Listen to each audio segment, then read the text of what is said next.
Nós vamos terminar, né, a parte da criação hoje. Nós tínhamos tratado na semana passada sobre a criação do céu e da terra, o que isso significa, né?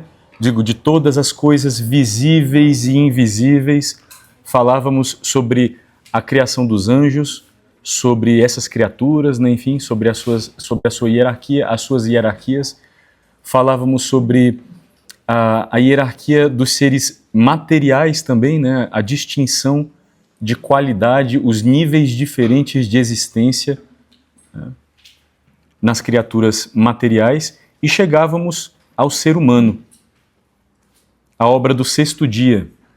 Dizíamos, né, como o relato da criação no Gênesis, né, no primeiro capítulo, está organizado das coisas menos perfeitas para as mais perfeitas, digo, com essa percepção teológica. E como, depois de tantas afirmações sobre Deus viu que era bom, né, como nós percorremos ao longo de cada um dos versículos desse primeiro capítulo, olha, Deus criou isto e viu que era bom, e etc. e tal, começávamos a afirmar, né, sobre as particularidades da criação do ser humano. Porque nós lemos lá em Gênesis 1, 27, Deus criou o ser humano à sua imagem, criou a imagem de Deus, o criou homem e mulher. Quer dizer, o ser humano ocupa então um lugar único, né, na criação. Nós terminávamos justamente nosso encontro passado tratando sobre isto. Ele é a única criatura a quem, né, são atribuídas essas características, feito à imagem e semelhança de Deus. Nós comentávamos como o ser humano é um microcosmos, né? Como composto de matéria e como resumindo em si todos os níveis, né, dos seres materiais, e composto também de espírito, e por isso reunindo também as realidades espirituais de inteligência, vontade, liberdade, etc., como conjugando essas duas realidades num único composto, nós nos exprimimos assim, com uma linguagem filosófica, como é a reunião, portanto, numa única criatura, um compêndio, uma espécie de compêndio de toda a criação, um chamado assim microcosmos. Nós vamos expandir, né, os comentários, então, sobre esse versículo e sobre as suas implicações hoje, e também vamos percorrer os parágrafos que contam sobre o pecado original, né, sobre a queda e a promessa de salvação. Afinal, o nosso intuito, logo a seguir, né, é chegar a considerar, começar a considerar o mistério do nosso Redentor, novo Adão, modelo de humanidade, né? Nosso Senhor Jesus Cristo, porque é assim que continua o credo, não? De todas as coisas visíveis e invisíveis, o credo niceno-constantinopolitano. Creio em um só Senhor, Jesus Cristo.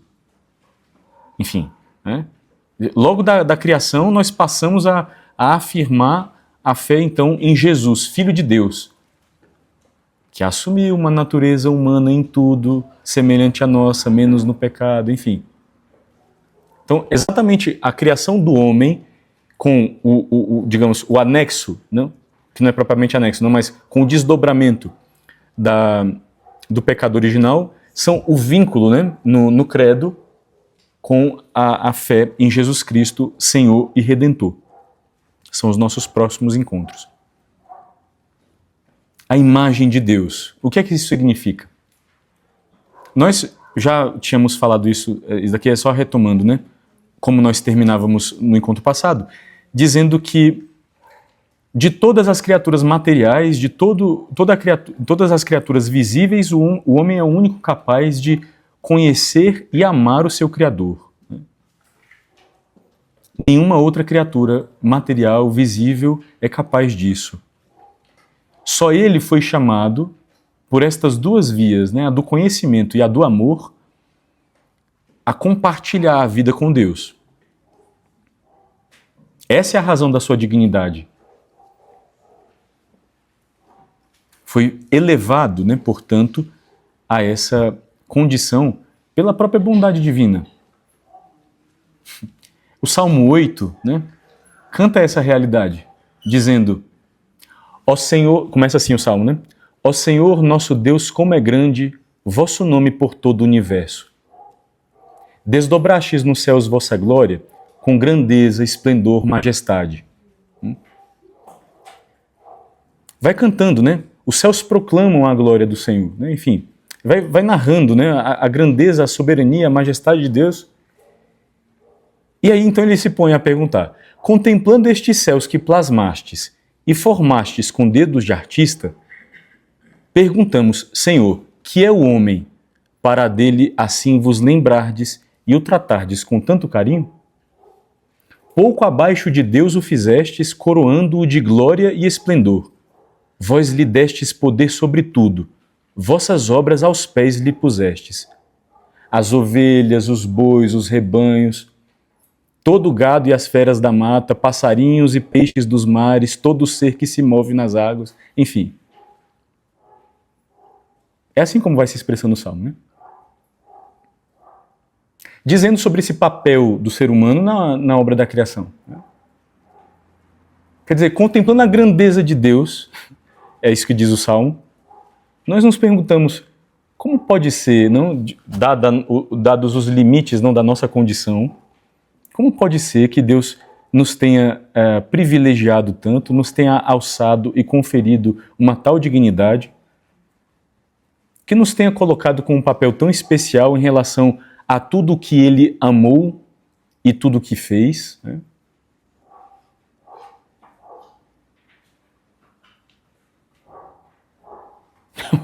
É pelo menos uma injustiça tremenda. Nós vamos fazer esse comentário muitas e muitas vezes ainda, né? É pelo menos uma injustiça tremenda, né, quando nós ouvimos a respeito da nossa fé, não que é uma fé que, sei lá, uma religião que desumaniza, né, desumanizadora, sei lá o quê, né, que escraviza, né, o ser humano, que o retém, enfim. Isso era uma visão um pouco do Nietzsche, né? Isso aqui, o cristianismo exalta, né, o fracasso, a fraqueza, a impotência, enfim, e exalta tudo o que é vil e pobre, né? Encerrando os homens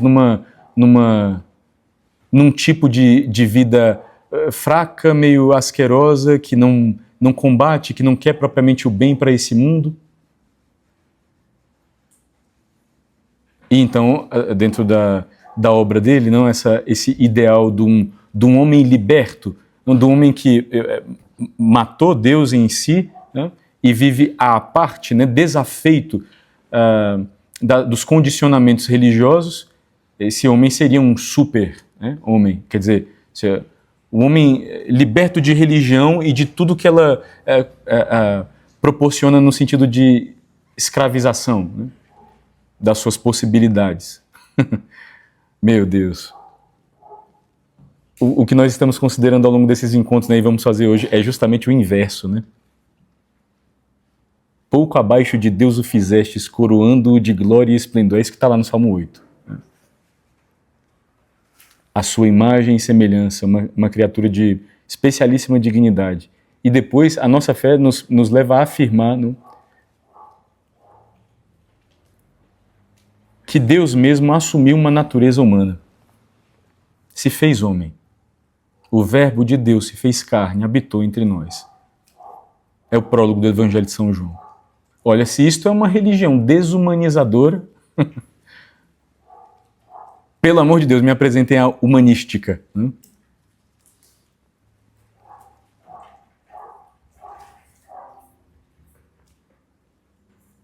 Então nós vimos, né, como justamente essa característica singular, né, a única criatura, portanto, capaz de amar, de conhecer e amar o Criador, como essa característica singular coloca o homem em relação a todas as criaturas num papel de pontífice. Lembram-se disso? Desse comentário no encontro passado? Dizer, ao mesmo tempo reunindo em si, no seu corpo, né, na sua composição material, todos os graus, né, e as excelências de vida material, de existência, ao mesmo tempo reunindo em si e ao mesmo tempo servindo-se do que vai fora de si, é a obra da administração, né, de um cuidador da criação. Ele tem como endereçar tudo isso a Deus. Nós até comentávamos como o ápice desse endereçamento, nós o compreendemos na missa, né? Pela utilização da matéria e a apresentação dessa mesma matéria, fruto da terra e do trabalho humano, como dom para ser cumulado por Deus, né? Ou seja, para ser totalmente mudado por Ele.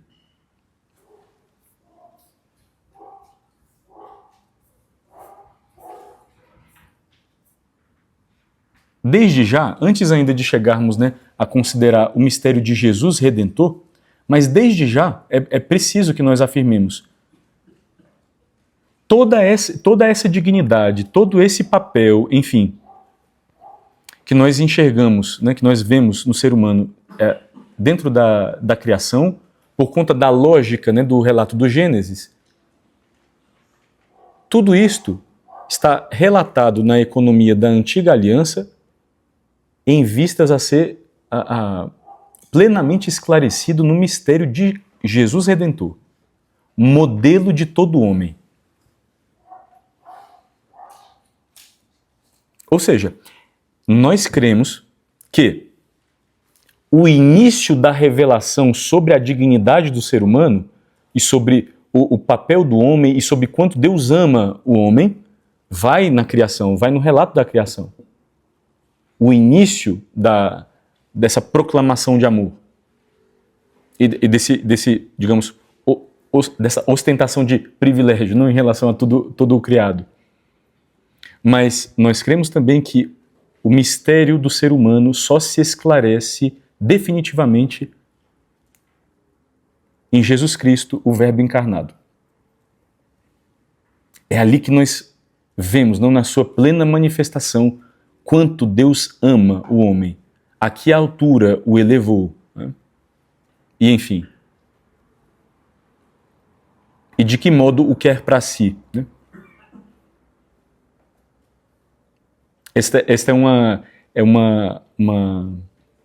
frase, não, de um documento do Magistério da Igreja, que nós ouvimos assim como o pão nosso de cada dia dentro de uma teologia bem feita. É a Gaudium et Spes, número 22.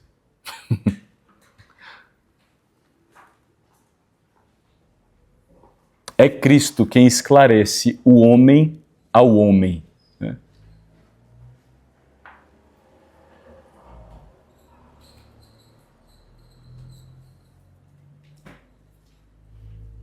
Então nós estamos afirmando que, com o primeiro homem, Adão, lá na criação nós começamos a entrever qual é a dignidade, o valor, etc. do ser humano. Mas é só no novo Adão que nós vemos esse mistério plenamente manifestado. Do primeiro Adão, é a teologia que São Paulo faz na carta aos Romanos, do primeiro Adão veio a vida biológica, né, para todos os seres humanos. Do segundo Adão veio a vida espiritual. Assim como o primeiro é cabeça do gênero humano na ordem biológica, material, o segundo é cabeça do gênero humano na ordem espiritual, na ordem da graça.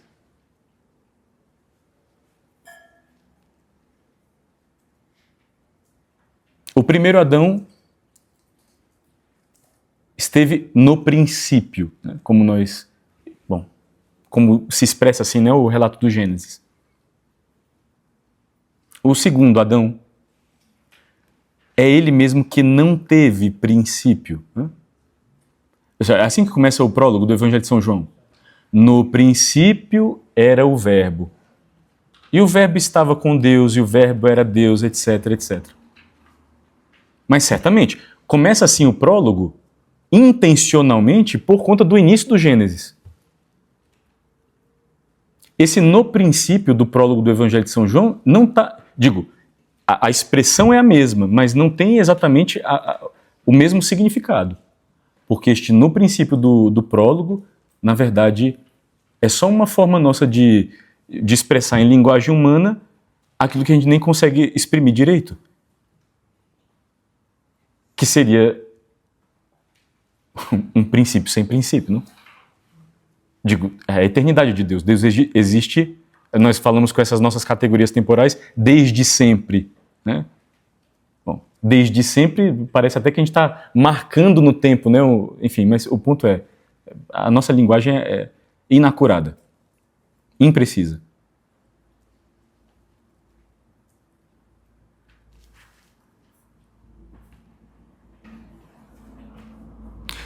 Se no primeiro Adão, que é cabeça dos seres humanos na ordem biológica, nós temos esse princípio comum do gênero humano, então advém daí dessa lógica da criação, dessa lógica que nós chamamos adâmica, né? Vem daí uma solidariedade natural entre todos os seres humanos. Aqui a gente não está falando de valor espiritual nenhum ainda.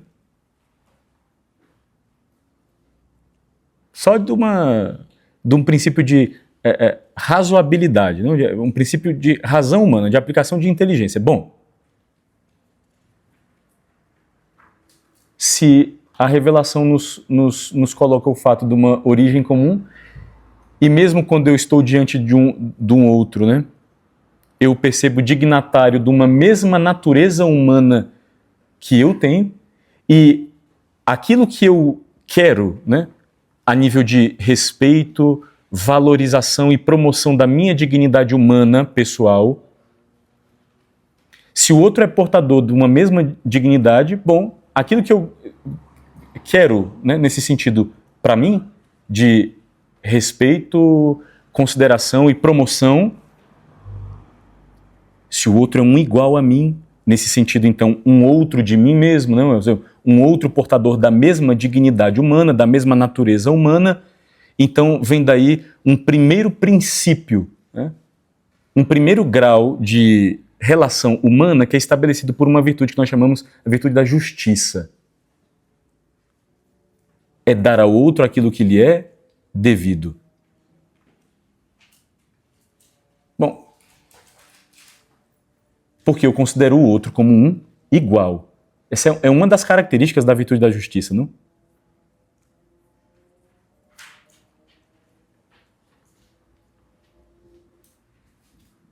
Então, a partir dessa lógica, esta verdadeira e própria solidariedade entre os homens.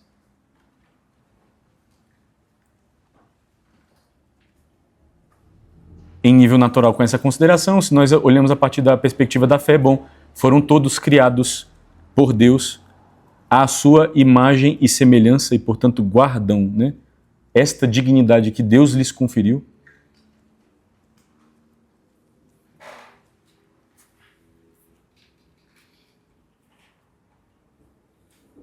Gênesis 2:7.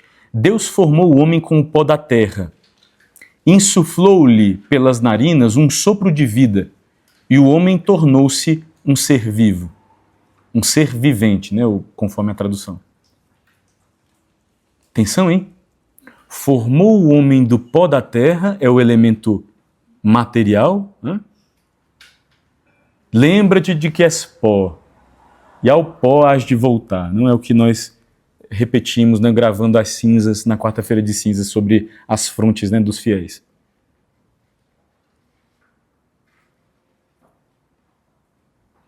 É o elemento material, portanto, Deus formou o homem com o pó da terra, insuflou-lhe pelas narinas um sopro, um nefesh, um hálito vital.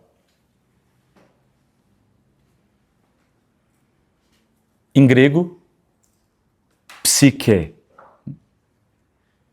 um hálito vital, né? Assim, o que nós em latim traduzimos por anima, alma. Insuflou-lhe pelas narinas, então, psique no grego e anima no latim são a tradução, então, desse hebraico aqui, né,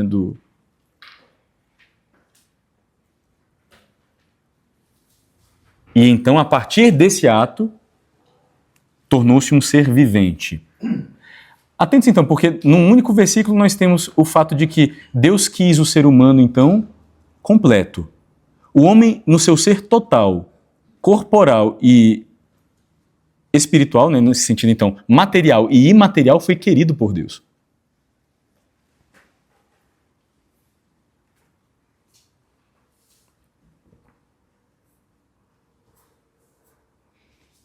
E aqui, olha, nós precisamos fazer uma boa consideração sobre o valor do corpo, né?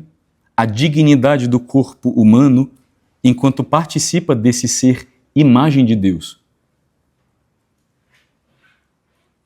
Como a nossa fé é distinta nesse aspecto, não? Das ideias hegemônicas no tempo em que o cristianismo entrou nesse mundo. Quando o cristianismo vê esse mundo, né, como um fenômeno religioso, cultural, etc., confrontou-se com um tipo de paradigma, com um tipo de pensamento hegemônico. Pelo menos ali onde começou a se espalhar mais inicialmente. Ásia Menor, Grécia, não em volta ali do Mediterrâneo, enfim. Todos esses povos, àquela altura, justamente porque debaixo, né, do Império Romano, como províncias do Império Romano, que tinha assumido sobre si, em grande medida, valores e cultura gregas, né, valores helenísticos, assumiram também filosofia, o panteão grego, etc. e tal. E, portanto, nós estamos diante de um mundo, né,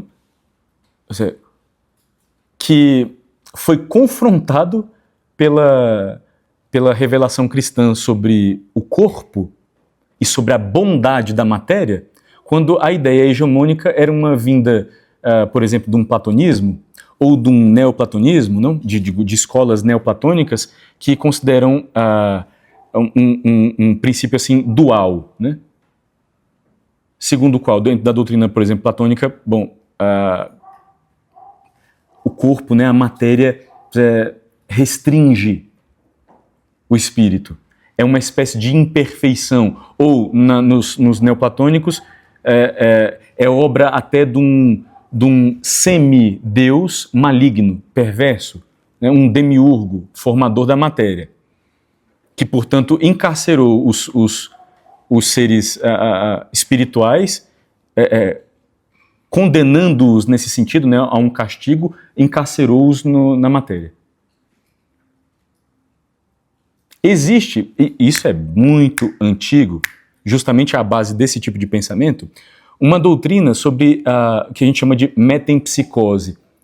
Né, dentro de filosofia a gente chama de metempsicose, que é justamente a transmigração de alma. É o processo de desvinculação de um espírito do encarceramento da matéria.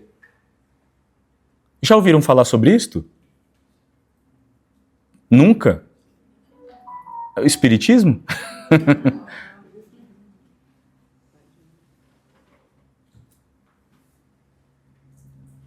Quando a gente assume digo assim, no sentido realmente assim, doutrinário, tá? Digo, olhando para a doutrina. Quando a gente vê não sobre essa lógica de desencarnação para uma reencarnação, não fica diante de nós que a alma é um princípio mais valioso do que o corpo, já que o corpo você muda, migra, né, etc. E enquanto a alma vai ascendendo, né, esse é o propósito, né?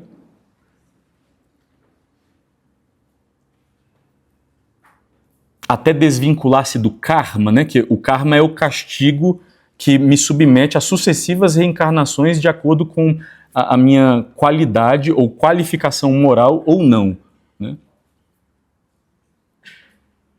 Então, até que a alma quebre esse ciclo reencarnacionista, porque tenha se aperfeiçoado em grau máximo, está sujeita a esse castigo. Mas quando a gente considera, então, essa ideia desse modo, não é a alma uma coisa mais importante do que o corpo? Né? O corpo não seria assim, uma coisa assim de qualquer modo descartável, né? Enfim, de menor valor? Eu troco, né? Volto em outro, enfim.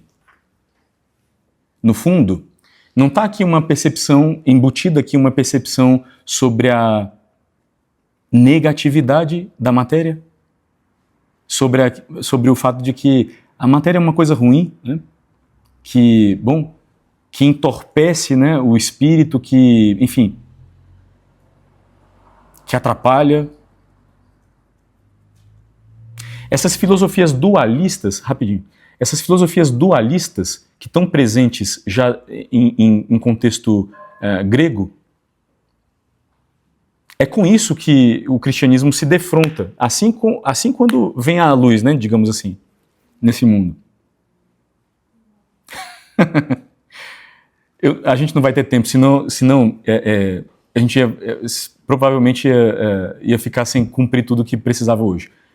Mas São Paulo, o apóstolo dos gentios, né, o apóstolo dos pagãos, enfrentou um grande fracasso numa pregação que tentou fazer no Areópago, né, em Atenas. O centro, né, nesse sentido, então, a cidade de Platão, de Aristóteles, enfim. Foi lá diante de um altar erigido para o Deus desconhecido. Ótima percepção deles, não? Porque os gregos pensavam assim, bom, a gente não sabe exatamente se conhece todos os deuses que existem, então, para a gente não deixar de honrar ninguém, deixa aqui um altar que ele está vinculado, então ele está destinado ao Deus desconhecido, ou seja, a tudo aquilo que a gente não conhece. Sinta-se privilegiado, né? E aí São Paulo, com uma agudeza de percepção, pensa assim, olha, é daqui que eu vou começar a pregar, é daqui que eu vou começar a falar. Olha, sabe esse Deus desconhecido? Então, vou contar uma história para vocês. E começa a fazer Está lá nos Atos dos Apóstolos. Depois ele conta sobre esse fracasso na primeira carta aos Coríntios.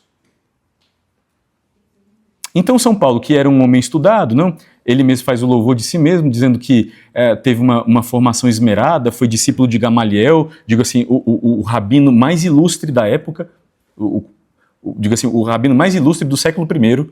São Paulo foi discípulo dele. Era fariseu observante, né? Quer dizer assim, homem de letras, homem estudado. Então ele diz, eu tenho cacife para conversar com esse povo aqui, hein? Foi criado também o nome Saulo, né? Que é o seu nome hebraico, não é exatamente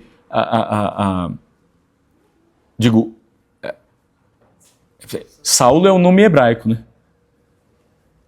Mas ele mesmo é criado num ambiente helenístico. A cidade de Tarso, né, é uma cidade helênica. Ele teve formação helênica, portanto. E então ele faz uma pregação para os atenienses que, quando ouviram falar sobre a ressurreição de Jesus, e atentos,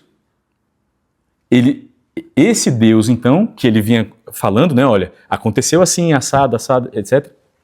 Quando São Paulo diz que Jesus ressuscitou, ele diz, não, peraí.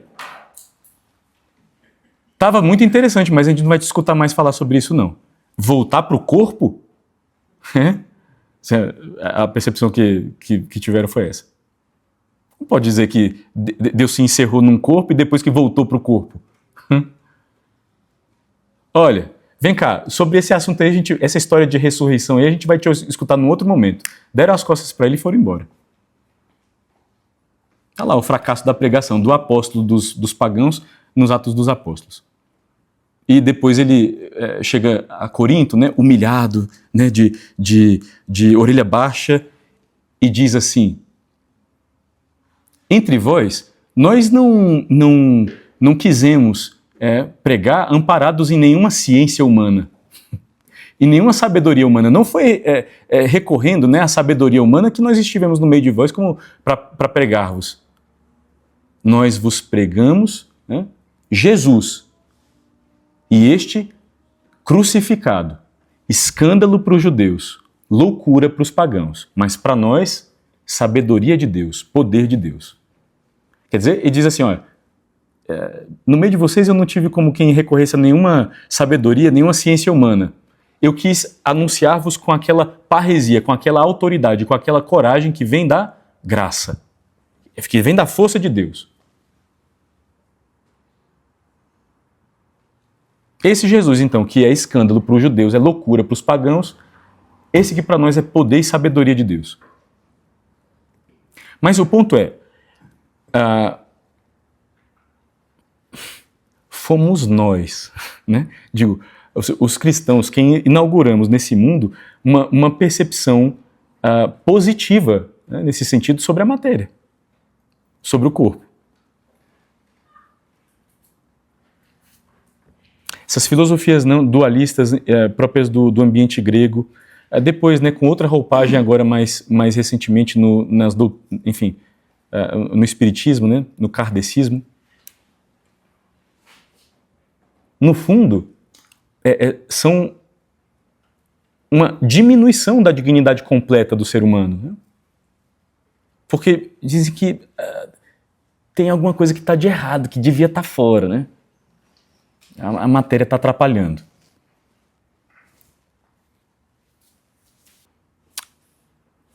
No nosso século XX e no nosso século XXI, esse tema é tão importante, né, que o Papa João Paulo II dedicou 5 anos das suas audiências semanais, das suas catequeses, de 79 a 84, o tema das audiências do Romano Pontífice às quartas-feiras, ao longo de 5 anos,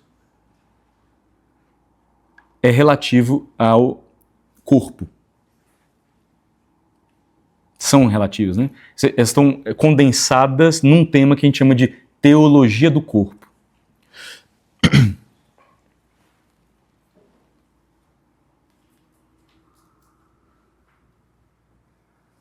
O corpo como epifania da pessoa, né? Como revelação da pessoa.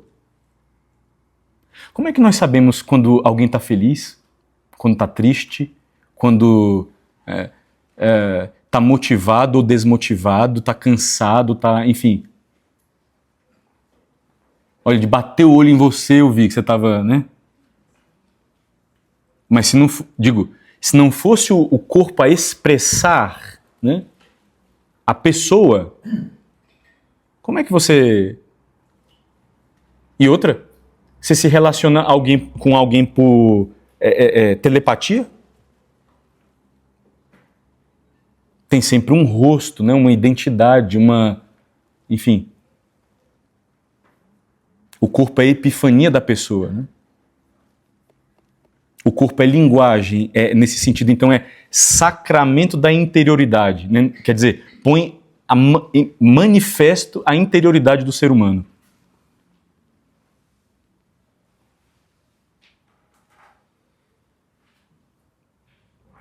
O corpo é parte da unidade substancial da pessoa, não é um invólucro descartável, né, como nessas filosofias dualistas. Ele é parte essencial da identidade pessoal. Ele é parte, inclusive, da vocação eterna dos homens. Creio na ressurreição dos mortos, na ressurreição da carne e na vida eterna. Amém. Nós estamos vivendo, desculpem trazer teologia demais para o que era o propósito, mas nós estamos vivendo um tempo que nós chamamos de escatologia intermédia. É assim os teólogos definem, não? Quer dizer, à exceção de Jesus e Maria, nenhum dos santos que está no céu está realmente perfeito, na sua perfeição completa. Por quê? Porque eles estão sem os seus corpos. Também os corpos deles estão aguardando a ressurreição final.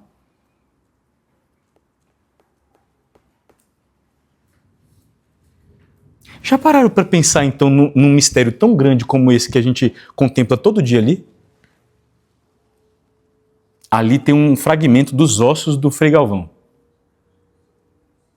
Nós temos, portanto, um elemento material vinculado a uma alma que nós cremos glorificada, está diante de Deus na sua glória.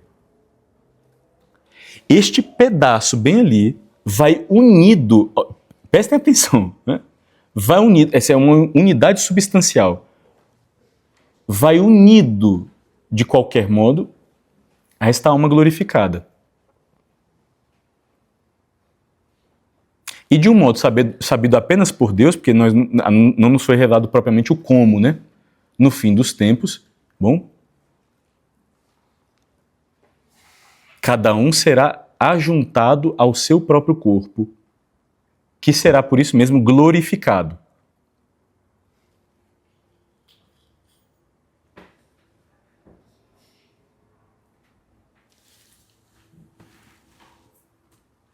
Por que os católicos têm esse costume tão estranho, né, de apresentar à veneração os corpos dos santos? É por esse motivo que a gente está dizendo bem aqui.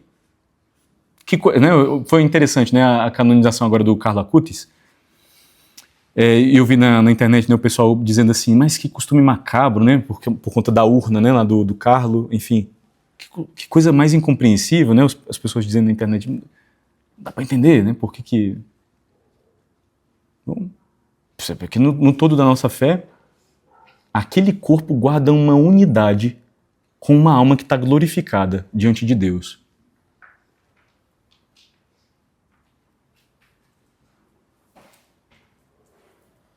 Nós não desprezamos a matéria. A tal ponto, inclusive, que nós a colocamos numa urna e a encerramos assim em relicários, quando seja o caso, né, para honrá-la. Né?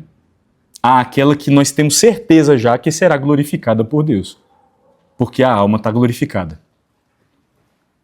E justamente os relatos dos evangelhos sobre Jesus ressuscitado nos colocam diante do fato de que existe de qualquer maneira, uma continuidade, afinal de contas, o corpo glorificado, é o corpo glorificado de uma pessoa que era a mesma pessoa antes da morte e da glorificação. Então é necessário que guarde uma identidade, não? Uma continuidade nesse aspecto.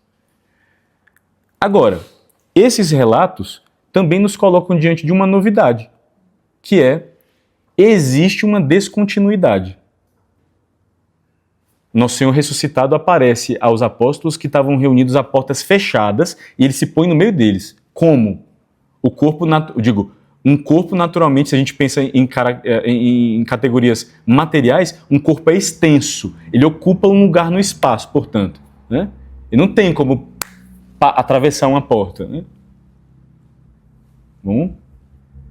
E, no entanto, não sendo extensivo e passando por aquela porta, vira para São Tomé, depois de 8 dias, e diz, toca aqui. Né? Ou come com os apóstolos, né, depois de uma pesca, o capítulo 21 do Evangelho de São João. Dizer, o que é que nós temos ali a respeito das características do corpo glorioso a partir dos relatos ali da ressurreição de Jesus? Que, por um lado, existe uma continuidade, por um lado, uma descontinuidade, né? Uma novidade.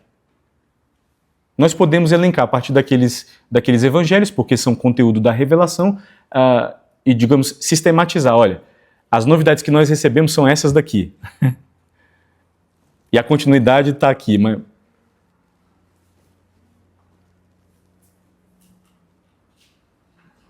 mais do que isso também.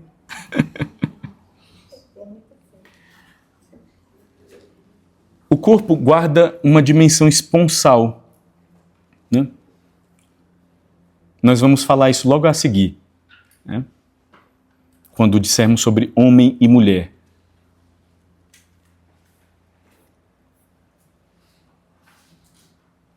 Mas então, só para sistematizar então, o comentário que a gente está querendo fazer aqui de resgate do valor e da dignidade do corpo, né, dentro da nossa fé.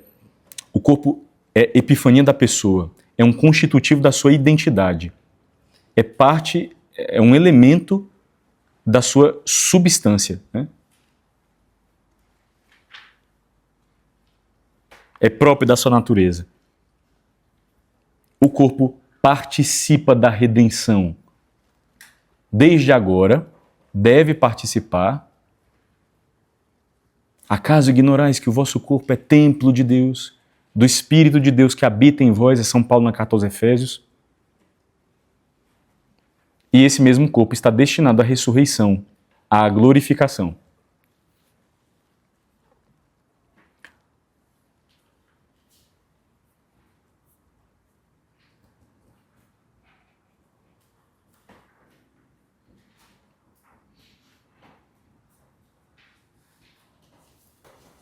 É preciso que nós ainda digamos, mas aqui só realmente a modo de comentário, sobre, então, é verdade, a alma é um princípio superior ao corpo. Isto, no entanto, não fala sobre uma desqualificação do corpo, sobre uma indignidade da matéria. Só que, bom, sem uma alma vivificadora, sem um princípio animador, nós dizemos que estamos diante de uma pessoa. Nós dizemos que estamos diante de um cadáver, diante de um corpo. Nós não dizemos mais que estamos diante de uma pessoa, né?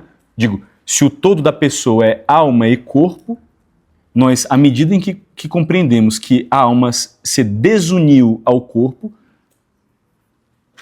é a morte, então nós não nos referimos propriamente a ela como uma pessoa, né?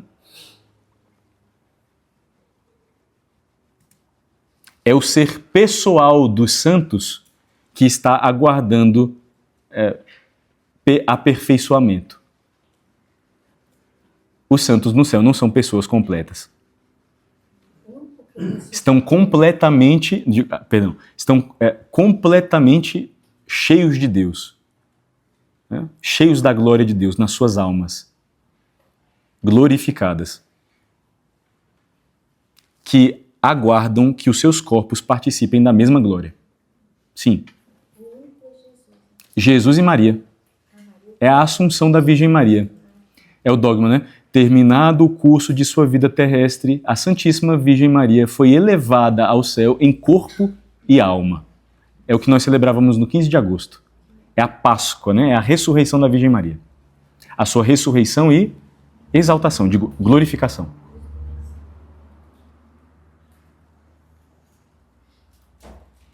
Posso botar na cabeça de vocês uma pergunta que vocês não me fizeram?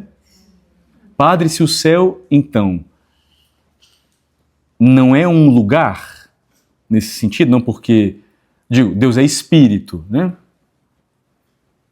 Não é propriamente material, mas se o céu não é um lugar, partindo dessa primeira premissa ali, então, como é que tem dois corpos no céu? A gente precisa sair das nossas categorias, não de... Por isso eu dizia sobre extensão e, né, e compreensão, digo, de matéria do modo como nós fazemos para assumir uma outra lógica que, de qualquer modo, já está ali, né, anunciada e descrita nos relatos da ressurreição de Jesus, mas sobre a qual nós não sabemos propriamente extensivamente, não. E então, voltando, nós deveríamos botar uma interrogação. Então, o céu não é um lugar? Interrogação.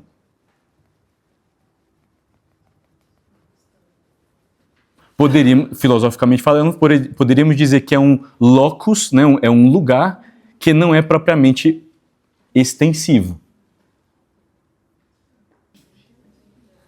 No relato da criação, nós temos ali no capítulo 2 uma solidão originária. Adão se sente só. Quer dizer, a situação do homem em relação à criação é de tal modo singular que ele, apesar de guardar em si todos os elementos materiais, né, que compõem também as outras criaturas, como nós dizíamos, um resumo de toda a criação, ele não se percebe um igual a elas.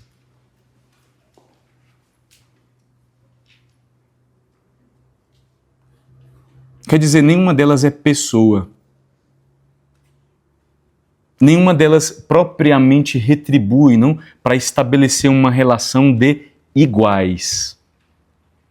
Nesse sentido, portanto, né, considerado dessa forma aqui, uma troca, uma reciprocidade, né, de mesmo nível. E é esta a exclamação de Adão quando vê Eva, né, no relato. Quando acorda do sono. E aqui é uma coisa bonita também, né? Digo aqui sobre a dignidade da mulher. O fato de que ela não é... Isso está claro no relato. Ela não é obra do ser humano. Ela não é a obra do homem, né? Adão não participa da coisa. Ele está acima de todas as criaturas, né? Mas quem cria um ser humano, quem infunde um espírito vivente no homem, é Deus. Adão não participa. Não pede nada, não, né? Digo, aqui, se a gente fosse começar um curso de bioética, nós começaríamos a falar sobre os métodos artificiais de reprodução a partir dessa consideração. O ser humano não é propriamente dono, né, da vida. Então, vai na direção da dignidade da mulher, bom, o fato de que ela não é obra do homem. A exclamação que está na boca de Adão é: esta sim é osso dos meus ossos, carne da minha carne. É uma companheira, uma auxiliar, uma igual. Com ela, reciprocidade. Com ela, troca, né? Com o resto das criaturas, não. Ela é uma igual. Então, ela não é obra do homem, é uma igual. Né? E a palavra costela no hebraico, né? Tselá, também pode ser traduzida por uma parte, um lado, uma metade, um eixo. Tirada da costela, portanto, tem duas compreensões, né? Diz assim, ela é uma outra parte do mesmo ser humano que existe como homem e mulher. Ela é um eixo da existência a qual o homem se refere, né? O ser humano de sexo masculino se refere. Ela é uma parte do homem, portanto. Quem é que odeia... São Paulo faz essa teologia no Novo Testamento. Quem é que alguma vez odiou a própria carne, se odiou a si mesmo, portanto, né? Como é que, se ela é uma de ti, como é que vai levantar a mão contra ela? Isso não é atentar contra si mesmo, enfim. Então, toda essa compreensão a partir dessa palavra, e também uma outra que é o lado, né? Não do membro superior, não do membro inferior, para que com isso, diziam os padres da igreja, né, fazendo teologia a respeito do assunto, para que com isso não ficasse indicado simbolicamente a prevalência de nenhum sobre o outro. Eles têm uma mesma dignidade. Ela foi tirada do lado, né? Está no mesmo nível.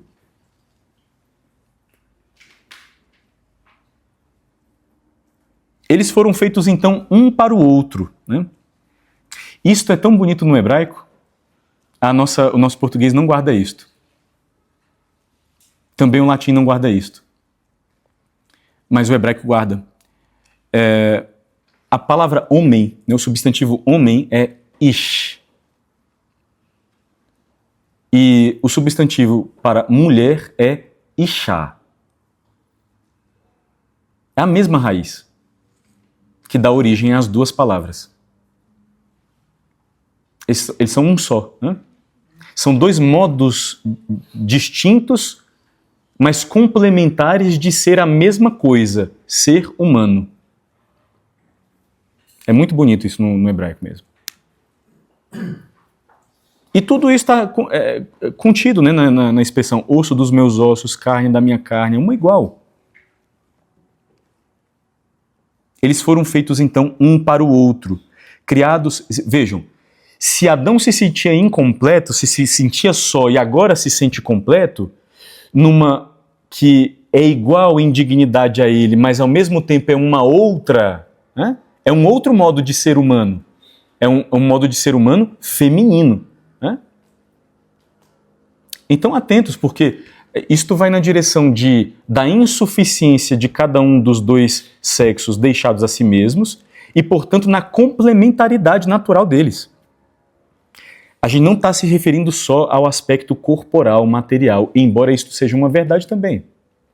Quando nós pensamos no modo, né, como os seres humanos se reproduzem, bom, existe uma unidade que é complementar nos seus próprios genitais. Agora, nós não estamos acenando só para isto. Né? Digo, sendo o corpo a epifania da pessoa, tradução da pessoa, a linguagem sexual, né, a linguagem por meio da qual os esposos se entregam e se recebem reciprocamente, é uma linguagem que traduz humanamente, corporalmente, uma realidade muito mais ampla, que é a complementaridade vital. Né? Eles são todos endereçados um para o outro. Endereçados um para o outro. São complementares os seres humanos de sexo masculino e feminino na totalidade de quem eles são.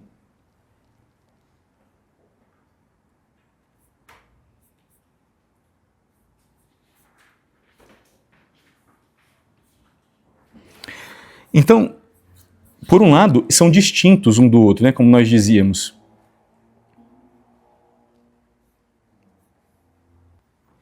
Quando nós pensamos, né, desse ponto de vista das diferenças, bom, existe a nível genético, né, um dimorfismo sexual, e isso se expressa, digo, esse conteúdo genético se expressa fenotipicamente, né?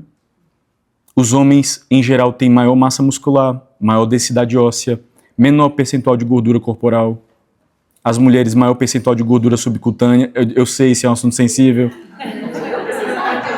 Mas essa sua qualidade é mais adaptada às suas necessidades de reserva energética para a gestação. Anatomicamente falando, os homens em geral têm ombros mais largos, quadris mais estreitos, e as mulheres quadris mais largos, a bacia, né, o conjunto da bacia adaptado ao parto. Os homens não fazem isso. A gente tem que voltar a dizer isso, né, no mundo em que nós estamos, não?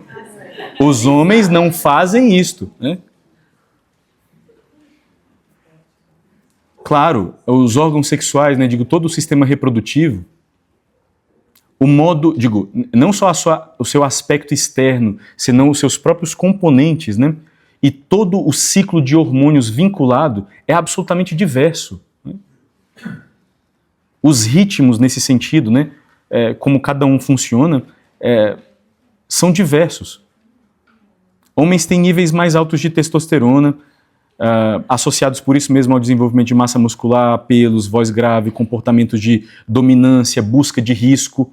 Os homens são aqueles que naturalmente vão tendendo para fora. Eu espero que isso não escandalize ninguém ou que nesse sentido não sirva propriamente assim como uma imagem erotizante, porque não é absolutamente a finalidade do comentário, mas esta verdade, né, do que esse hormônio especificamente, né, a testosterona, desencadeia a nível de posição do ser humano de sexo masculino no mundo, né, esta é digo assim, isto gera para ele uma tendência maior a exposição, risco, combate, ele naturalmente é para fora. E a genitália masculina é desse jeito. Na intimidade sexual, é o homem quem copula, né, nesse sentido. Aqui a gente não está falando em chaves, né, de dominância ou não. Não está fazendo aceno sobre isto. E as mulheres são quem... hormonalmente falando, tem níveis mais altos de estrogênio, progesterona, que estão vinculados a esse ciclo seu reprodutivo de preparação para uma gestação, depois para a amamentação, enfim. Tudo isso que não age só, digamos, na distinção desses seus caracteres que nós diríamos assim, sexuais secundários, não? Mas essa soma de hormônios, né, à medida em que são produzidos e passam, enfim, pelo cérebro, dispõem, organizam a atividade cerebral de uma forma distinta. Isso tem implicações sobre humor, sobre sentimentos, postura afetiva, maneira de se relacionar com o mundo. As mulheres naturalmente são, digamos, mais... nós dizemos assim, né? Essa é uma expressão própria da espiritualidade e da teologia. Elas são o que tornam uma casa um lar. Porque elas são feitas de acolhida, né? Naturalmente tem uma riqueza maior de afeição, né? Uma riqueza sentimental maior. Enfim, isto fala, né, sobre a sua capacidade, portanto, de abraçar, de reter, de acolher, de compreender, etc. Não é tudo isso que uma mulher, vive, experiencia quando gesta?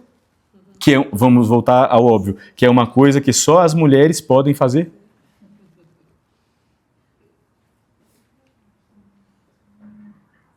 Esta sua característica vai inscrita também, digamos, corporalmente, no modo como a sua genitália está organizada também.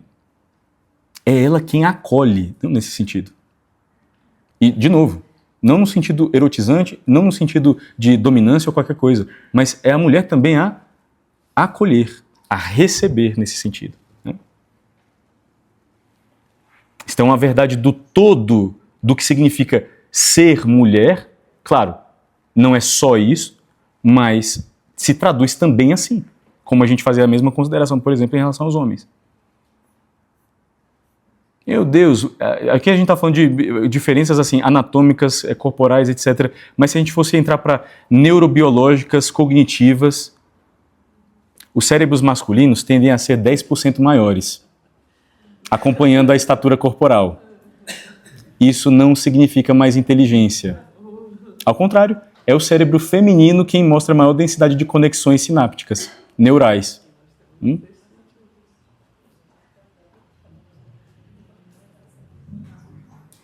São as mulheres que no cérebro tem uma proporção maior de fibras interhemisféricas, né, o corpo caloso no cérebro, que tem maior integração, portanto, entre os hemisférios direito e esquerdo.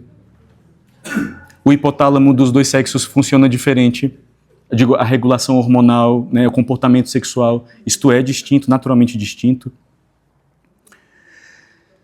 São os homens que naturalmente ativam mais a amígdala direita, associadas à luta, fuga, etc. E as mulheres a amígdala esquerda, memórias emocionais, linguagem, enfim, falam em média 4 vezes mais. Nós já citamos esse dado aqui, né? Isso não é opinião, isso não é preconceito, é estatística. Em relação ao processamento cognitivo, emocional, são elas quem naturalmente, em média, têm maior fluência verbal, maior vocabulário, começam a falar mais cedo, usam mais áreas do cérebro para processar a linguagem. São os homens quem tendem a ter melhor desempenho em tarefas de rotação mental, navegação espacial, que o digam, né, as laterais dos carros.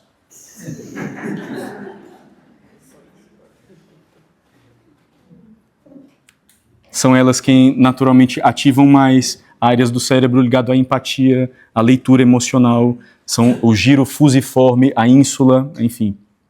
Tudo isso que eu não faço ideia, mas é o que eu estou citando. Enfim,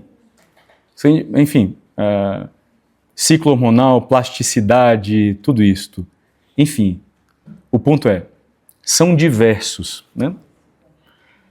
E esta diversidade aponta no sentido da complementaridade. Esse é o ponto. Unidade não é uniformidade, né? Para que haja propriamente unidade, é preciso que sejam distintos. ser tudo a mesma coisa, não existe propriamente unidade. É réplica, não? É uniformidade, é outra coisa.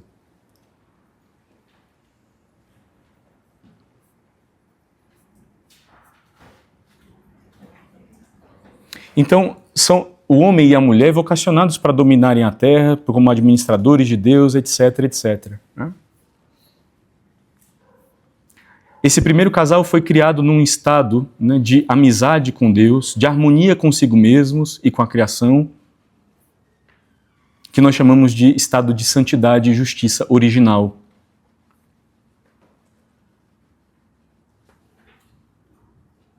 Toda essa harmonia original foi perdida pelo pecado.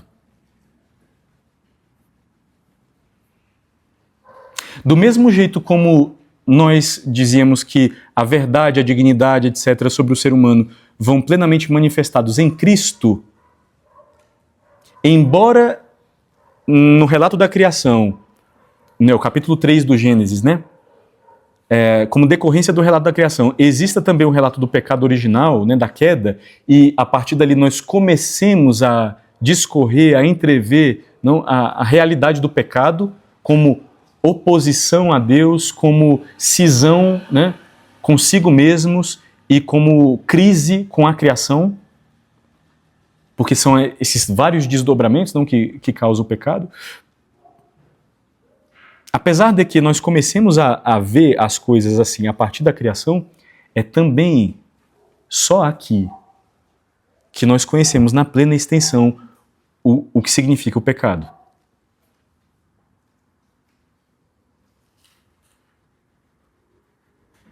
Quer dizer, o mistério da iniquidade, né, do qual fala São Paulo na 2 Tessalonicenses, também só se esclarece aqui. Ao mesmo tempo, é a máxima revelação do amor que Deus tem aos homens. Ao mesmo tempo, a máxima revelação da gravidade do pecado dos homens. Porque se o remédio que Deus, na sua infinita sabedoria, estabeleceu para remediar-nos desse mal foi assumir a nossa condição e morrer para nós uma morte de cruz, por nós uma morte de cruz, bom, então a nossa doença não é qualquer coisa.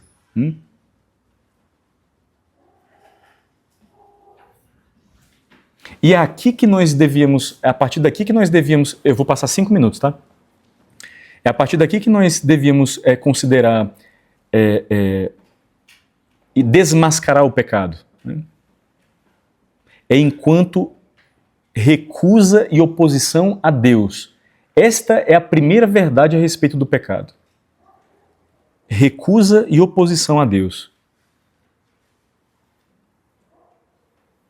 Ou seja, claro que de um ponto de vista assim, natural, psicológico, etc. e tal, claro que nós poderíamos enxergar o mesmo fato, o mesmo evento sob outros ângulos, dizendo, foi falta de maturidade, ou foi uma fraqueza psicológica, enfim, foi um erro, ou foi, digamos, uma ação que veio em, digamos assim, em consequência de uma estrutura social viciada, inadequada.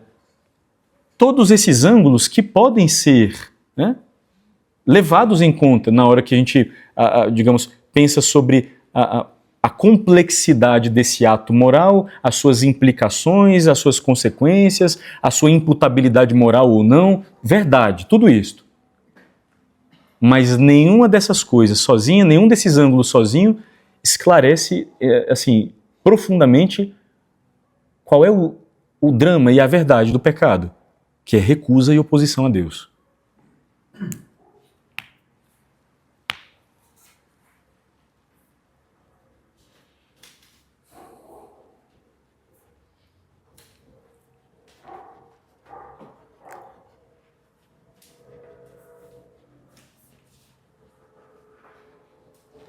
Relativizar esta recusa e oposição a Deus, não enxergar esse drama inicial, é não chegar a compreender isto daqui, ó. E este símbolo não está afixado, né, como centro, digamos, das nossas igrejas e vai marcando, né, toda a nossa experiência religiosa à toa.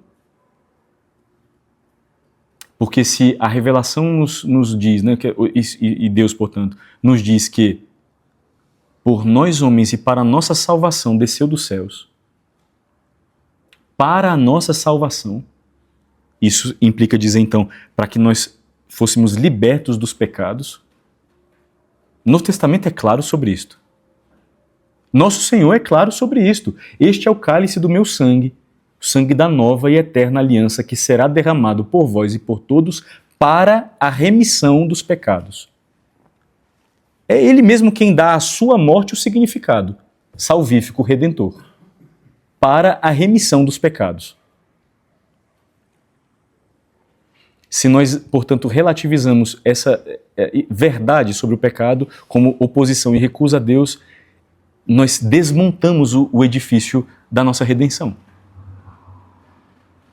Porque, afinal de contas, então, se o pecado não tem essa gravidade, se não é isto, né, inicialmente e essencialmente, o que é que o Filho de Deus está fazendo pregado numa cruz? Percebem? Vocês vão poder, se quiserem, né, ler uma boa consideração sobre isto, né, numa encíclica do Papa João Paulo II, chamada Reconciliatio et Penitentia. Reconciliação e penitência. É sobre o sacramento da confissão, o sacramento da reconciliação. Ali, então, dentro dessa agora eu já não me lembro se é uma exortação apostólica ou se é uma encíclica, mas, enfim. Mas dentro desse documento, uma doutrina, né, linda sobre, bom, ao mesmo tempo sobre a nossa justificação e etc e tal, mas também, reversamente, também sobre a gravidade do pecado e sobre algumas, digamos, mentalidades recentes, não, que vão nos tirando dessa percepção, desaguçando essa percepção.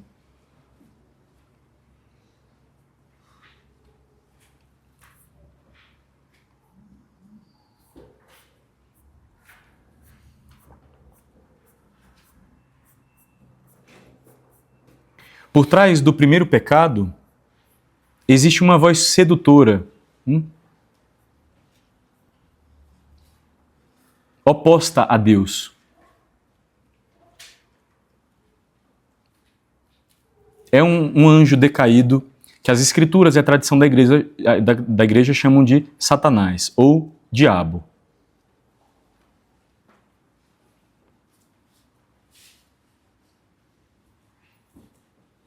Sobre a queda dos demônios, nós chamamos demônios após a queda, não?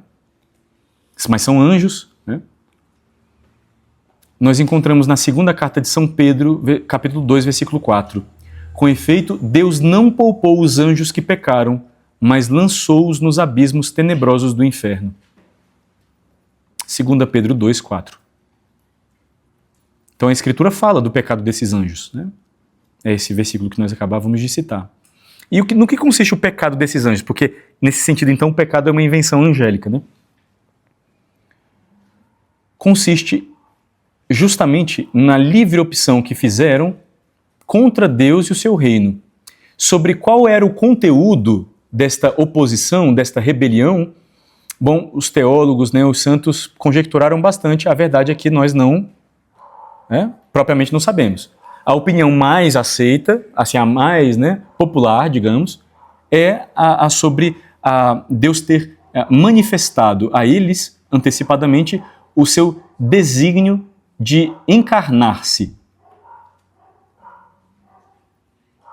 E, portanto, ter, digamos, demandado deles a submissão a uma criatura que era, abre aspas, né, a uma natureza que fosse inferior a deles, que era a natureza humana do Redentor. Né?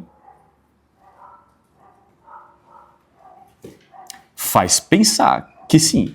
Por quê? Bom, porque é exatamente a natureza humana do nosso Redentor que é causa de abjeção, né? dentro dos rituais de exorcismos, né, e etc., é que é causa de abjeção, né, para aqueles que estão verdadeiramente possessos.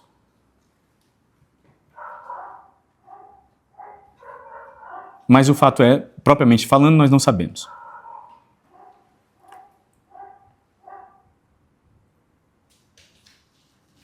Nós encontramos um reflexo dessa rebelião dos anjos nas próprias palavras do tentador.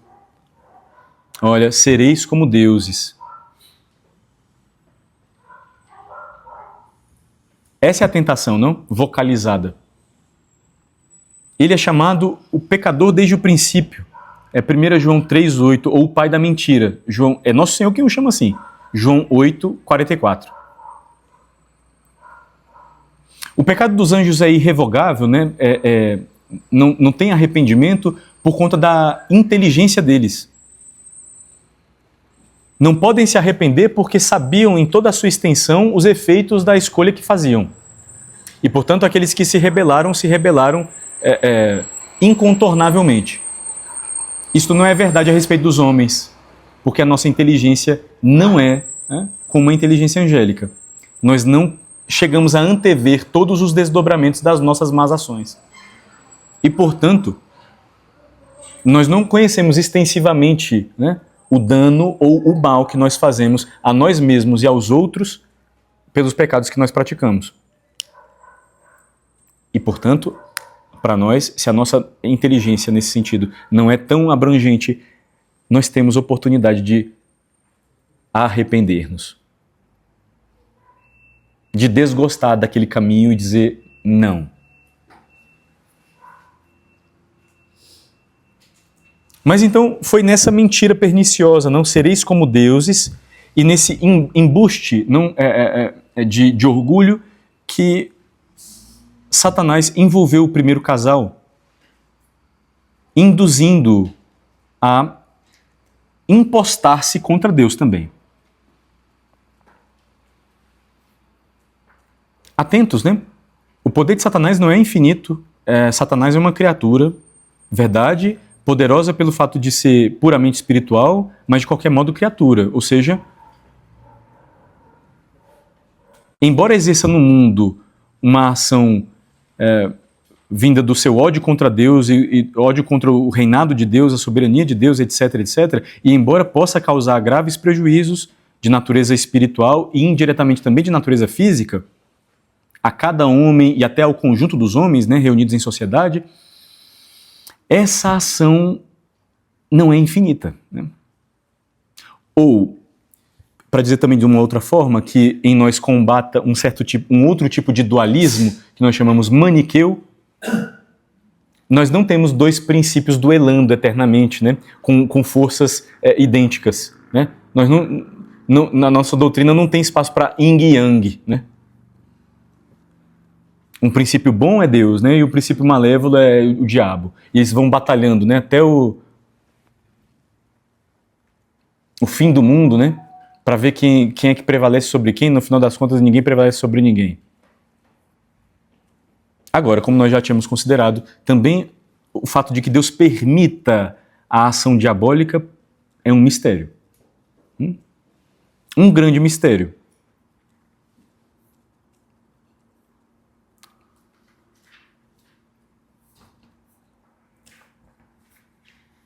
O primeiro pecado dos homens, materialmente, consistiu num ato de desobediência. É assim que, por exemplo, o relato da criação coloca para nós, né? Deus tinha proibido, e eles foram lá e fizeram. Então, materialmente falando, é uma desobediência. Mas a razão, a causa da desobediência, o motivo, é orgulho. Sereis como deuses. E assim, dessa impostura, desta tentação de pretender realizar-se com um critério que seja o critério próprio e não o critério de Deus. Nós depois vamos voltar a falar sobre isso de uma forma talvez melhor. Daí então, esse pecado das origens, que nós chamamos por isso mesmo pecado original, acarreta consequências dramáticas para o gênero humano inteiro, não?